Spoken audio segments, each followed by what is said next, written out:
लोगों को मैं जानता हूं, आप जानते हैं, जिन्होंने अंग्रेजों की सरकार के साथ सहयोग किया था देश को गुलाम बनाने में, जिन्होंने अंग्रेजों की सरकार को सहयोग दिया था इस देश के क्रांतिकारियों को मरवाने में, वो लोग इस देश में मुख्यमंत्री बनकर राज करें।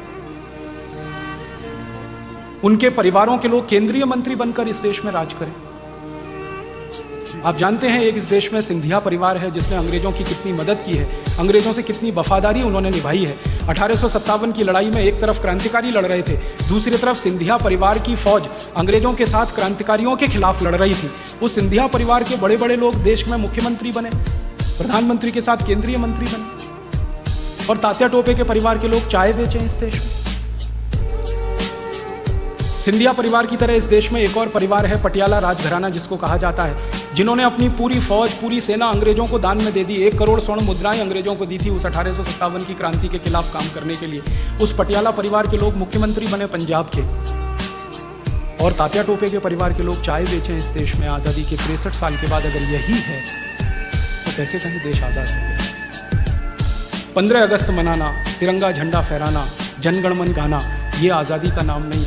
आज़ादी इससे गहरी कोई चीज़ होना तो ये चाहिए था इस देश में आज़ादी के बाद कि जिन्होंने अंग्रेज़ों से वफादारी की, जिन्होंने अंग्रेज़ों के साथ दोस्ती निभाई, जिन्होंने अंग्रेजी सरकारों को मदद की, उन सबको इस देश में आज़ादी के बाद या तो फांसी होनी चाहिए थी, या गोली से उड़ा देना चाहिए था, या बम लगाकर तोप से उनका शरीर खत्म कर देना चाहिए था। वो लोग सत्ता व्यवस्था में बैठे हैं, हमारे ऊपर शासन कर रहे हैं। उस समय अंग्रेजों के साथ दोस्ती करके शासन करते थे, अब काले अंग्रेजों के साथ दोस्ती करके शासन कर रहे हैं, लेकिन हमको तो मुंह चिढ़ा ही रहे हैं। और जिन्होंने देश की आज़ादी के लिए सब कुछ अपना दे दिया, तन मन धन परिवार सब कुछ कुर्बान कर दिया, उनके सहयोगी, उनके परिवारीजन चाय बेच रहे हैं, कहीं कोई छोटा मोटा नौकरी कर रहे हैं अपने जीवन को चलाने के लिए, तो लगता है कि कुछ तो गड़बड़ है, कुछ तो अधूरापन है इस देश की आज़ादी में। और ये अधूरापन पूरा करना ही होगा।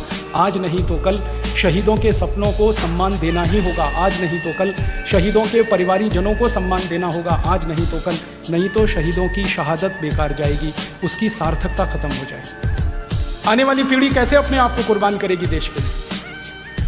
अगर ये कहानी मैं देश के बच्चों को सुनाऊं कि तात्या टोपे ने देश की आज़ादी के लिए अपना तन मन धन वतन सब कुछ बार कर दिया और आज उनके परिवार के लोगों को चाय बेचकर जिंदगी बितानी पड़ रही है, तो नौजवान पीढ़ी के मन में क्या दृश्य बनेगा?